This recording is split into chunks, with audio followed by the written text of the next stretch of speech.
Welcome to this monthly feature story, powered by the Building and Construction Trades Department and America's Building Trades Unions.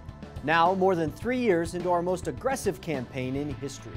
Telling our story and spreading it far and wide comes new research aimed at pulling back the veil on the prime advocates of the race-to-the-bottom business model in the construction industry, the Associated Builders and Contractors, to prove once and for all that if you're going to build, you get the most value with the skilled, trained, and safe workforce of today's union construction industry.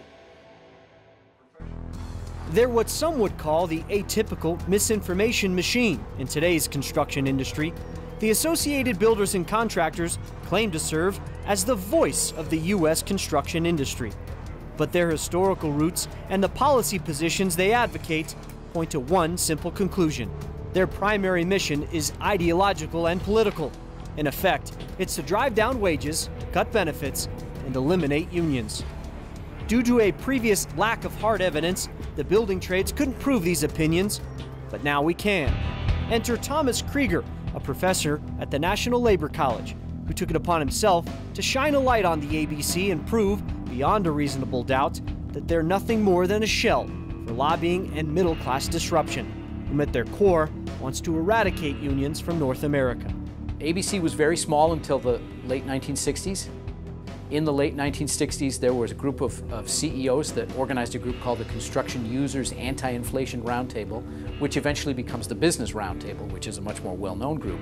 And the first target of the Business Roundtable was really to drive down union wages in construction. They were concerned about two things. They were concerned about that higher construction wages, they thought, was really the chief driver of industrial costs to building new factories. Whether that was or not, it might have been the materials and there was other things in there, but they really focused on wages.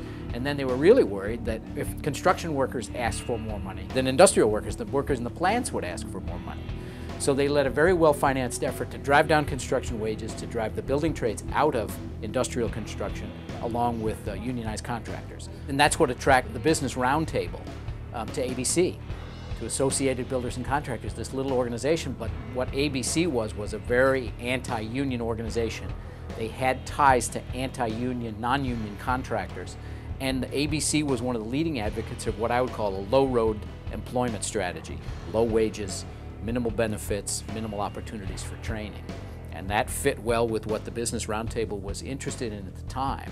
And that's where they made an alliance with ABC, and ABC begins to add chapters, and the open shop sector, the non-union sector, really expands in the 70s and 80s. From that time until today, their perceived size and might has grown, the operative word being perceived, according to Krieger. I looked at ABC's membership numbers because ABC at times even claims that they're 80% of the construction industry. And what I found was, it was very surprising, was they're very small. They do not have grassroots support even among contractors, among subcontractors or general contractors. They're much more, in political science, we call them an astroturf organization. Astroturf is one way to explain it. An exaggeration would be another. ABC's membership amounts to only 1% of all construction businesses in the U.S., and in no state does the ABC's membership exceed 6% of the licensed and registered contractors in that state. In the ABC's membership list, Krieger also found several companies which the ABC calls construction-related firms, like Land and Sea Restaurant, Corpus Christi, Texas, or Freddy's Barbecue in Sapulpa, Oklahoma, even Diamond State Party Rentals in Wilmington, Delaware, and the list goes on and on. For years, I don't think people have looked at the membership. They've assumed because ABC has said it that that's what it is.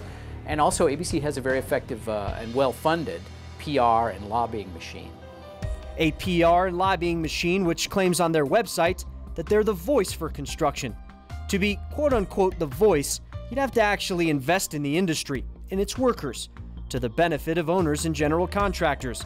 Based upon analysis of tax returns from 80 ABC chapters, the organization has a revenue of approximately $80 million, with the largest being its national office out of Virginia.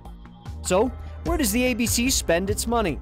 According to Krieger's research, since 2000, $12 million of it has gone to state legislative initiatives, or lobbying by another name.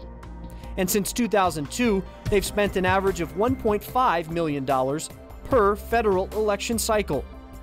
They have various websites condemning the building trades and championing a business model which they call free enterprise, a business model which is inferior to the building trades in size of licensed contractors, available diverse manpower, and investments in training and skills, among other things.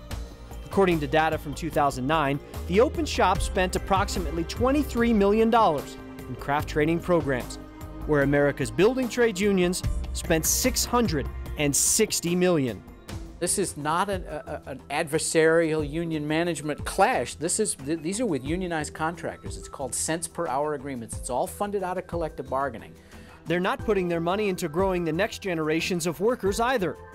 We found a startling difference in the number of apprenticeship programs when you compare the union side versus ABC. We did a FOIL request. I did a FOIL request from the Department of Labor, Office of Apprenticeship. They have a database, it's called the Rapids database. We got that and we pulled out all of the construction apprenticeship programs, and we found that, when you combine all the union programs, that's 433,000, and you combine all of the ABC programs, it's about 23,000. Let's go ahead and run that again. When you combine all the union programs, that's 433,000, and you combine all of the ABC programs, it's about 23,000. So in terms of capacity for workforce development, it's really 80% of it is on the, or more, is on the union side. How about diversity? Of the numbers referenced, in the union apprenticeship ranks, there are more than 100,000 minorities, compared to less than 8,000 in the ABC's program. There are about 10,000 women in the building trades, compared to 289 in the open shop.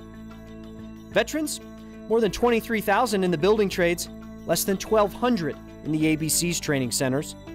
I have done some interviews of people who have gone through both ABC programs and now understand what the union side training, what the JATC program here is in Maryland, and they say it's not even close, it's night and day. One of those interviewees is Gary Birch, a member from UA Local 5, who was kind enough to grant us some time and prove what the research shows. When I went to the ABC school, they combined first and second year, and for third and fourth they would combine both years, and the teacher would have to concentrate on one year while the other was left to just read a book, and if they even did that. When I say concentrate, most, and I don't exaggerate to you, most of the classes there, I felt like I was wasting my time. I mean, we would go there, start at 5:30, 6 o'clock, and as soon as they knew the principal left, we would be gone at about 6:30. The teacher would call class and say, go home. When I walked into the UA Mechanical Trade School, I was like, wow, I wish, if I could do it all over again, I wish I could come here. It's just top of the line tools, they've got everything you need. The teachers mean business, they're serious about what they do. So, the question Krieger wanted to answer for himself when the data became clear is, what's the bigger picture? I think the great tragedy of ABC's low road strategy is that for many, many working class people, construction jobs used to be a road to the middle class, and they're not anymore because there's too many construction jobs that are low wage and low training and have minimal benefits. And I think with the expansion of the open shop is that they've used that ABC strategy to really drive down costs and really drive down wages. And it's really denigrated the profession. I think that it's not the kind of status that it used to have, and it's also they've really destroyed. They've really plowed up a road to the middle class, which many people used to for stable families and and good livings and homes and all of that. So now, hopefully, you know your ABC, and the next time you're confronted with the choice of building union or non-union, you'll remember that the building trades can't be beat. Not in numbers, not in training, not in diversity, and certainly not in quality, professionalism, or safety. To read Thomas Krieger's research paper, just log on to www.knowyourabc.com. From there, you can download your own copy. America's building trades unions, value on display every day. See you next time.